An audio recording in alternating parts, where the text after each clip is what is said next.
쉽게 배우는 모빌리티 제49화 도시 모빌리티와 도덕성.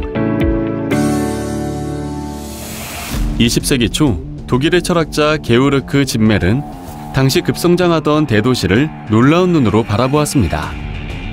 그리고 대도시에서 개인에게 끊임없이 들이닥치는 자극들에 맞서는 방어 메커니즘의 하나로 도시민들은 둔감해질 수밖에 없다고 꿰뚫어 보았습니다.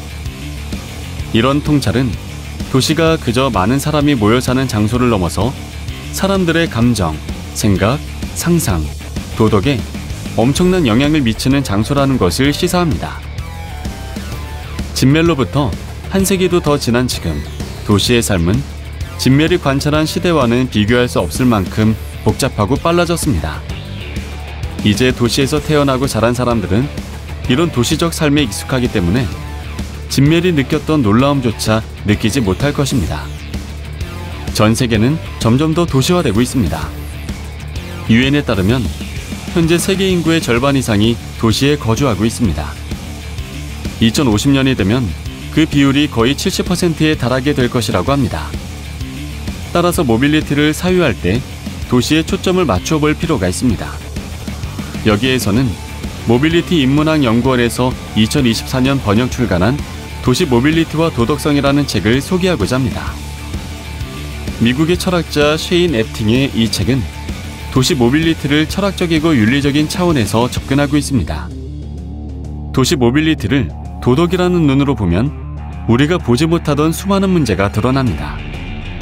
이 책에서 도덕은 단순히 어떤 이론이나 당위나 규범을 뜻한다기보다는 모빌리티 시스템을 어떻게 배치하고 분할해야 하는가라는 구체적인 문제를 의미합니다. 가령 도시의 교통 시스템은 거대한 집합체입니다. 이 집합체에서는 교통수단, 교통인프라, 교통법규, 교통이용자 등의 수많은 부분들이 상호작용합니다. 저자가 말하는 도시 모빌리티에서의 도덕은 이런 부분들이 이루는 전체 시스템을 어떻게 배치하고 분할해야 하는가라는 문제를 말합니다. 저자에 따르면 교통은 시민의 정치적인 삶과 시민권의 구체적인 조건입니다. 교통이 불평등하거나 아예 교통에 접근할 수 없는 곳에서 시민의 정치적인 삶은 불의와 억압으로 가득 차게 됩니다. 또 아무리 시민권에 기초한 자유와 민주주의를 외치고 정치적 참여를 열망하더라도 아무데도 갈 수 없는 사람들에게는 이런 외침이 무의미합니다. 쉽게 배우는 모빌리티 35화 이동과 자유에서 이야기한 것처럼 모빌리티 인프라가 철저하게 팔레스타인인과 이스라엘인의 인종적 분리하에 설계된 곳에서 이런 모습이 극명하게 드러납니다. 이런 모빌리티의 부정의를 극복하기 위해 저자는 여러 가지 윤리적 문제를 다루고 있습니다. 여기에서는 단일기술 포화와 다중기술 분산이라는 개념을 위주로 살펴보겠습니다. 도시 모빌리티 시스템 중 어느 한 부분이 극단적으로 초과 생산되어 잉여 상태인 상황이 일어날 수 있습니다. 이와 동시에 이 부담을 덜어줄 대체 자원이 부족하면 단일 기술이 원치 않는 포화 상태를 낳게 됩니다. 저자는 이를 단일 기술 포화라고 부릅니다. 이에 비해 다양한 모빌리티 방식들이 전체 교통 시스템을 구성할 수 있는 분산 상태는 다중 기술 분산입니다. 이것은 단일 기술 포화를 해결할 수 있는 일종의 치료제가 될 수 있습니다. 현재 도시 모빌리티는 대부분 자동차 모빌리티를 기반으로 구성되어 있습니다. 도시에서 통근, 통학, 일상생활, 레저 등에 가장 많이 이용하는 수단이 자동차입니다. 전체 교통 시스템 중의 하나인 자동차 모빌리티가 지나치게 포화 상태가 되면 여러 문제가 발생합니다. 이에 비해 도시 모빌리티를 다중 모드의 교통 시스템으로 개선할 수도 있습니다. 지배적인 자동차 모빌리티 대신에 전철, 버스, 자전거 인프라와 도보 이동을 가능하게 하는 넓고 쾌적한 인도 등 다양한 모빌리티 형태를 제공하는 것입니다. 또 접근성 높은 대체 모빌리티 양식을 모색하는 것입니다. 이를 통해 자동차 모빌리티라는 단일 기술 포화를 해결할 수 있습니다. 그리고 이를 위한 전제는 모빌리티를 오직 경제적 차원에 국한하여 바라보는 태도를 버리는 것입니다. 나아가 저자는 단일 기술 포화를 해결하기 위해 도시 모빌리티의 도덕성을 숙고할 때 중요한 점을 지적합니다. 그것은 인간만이 도덕적 행위성을 지니는 것이 아니라는 것입니다. 저자가 예를 드는 것처럼 도로의 과속 방지턱은 자동차의 속도를 줄일 수 있습니다. 따라서 과속 방지턱과 같은 기술들도 어떤 의미에서는 인간과 마찬가지로 도덕에 영향을 미치는 행위성을 가지는 것입니다.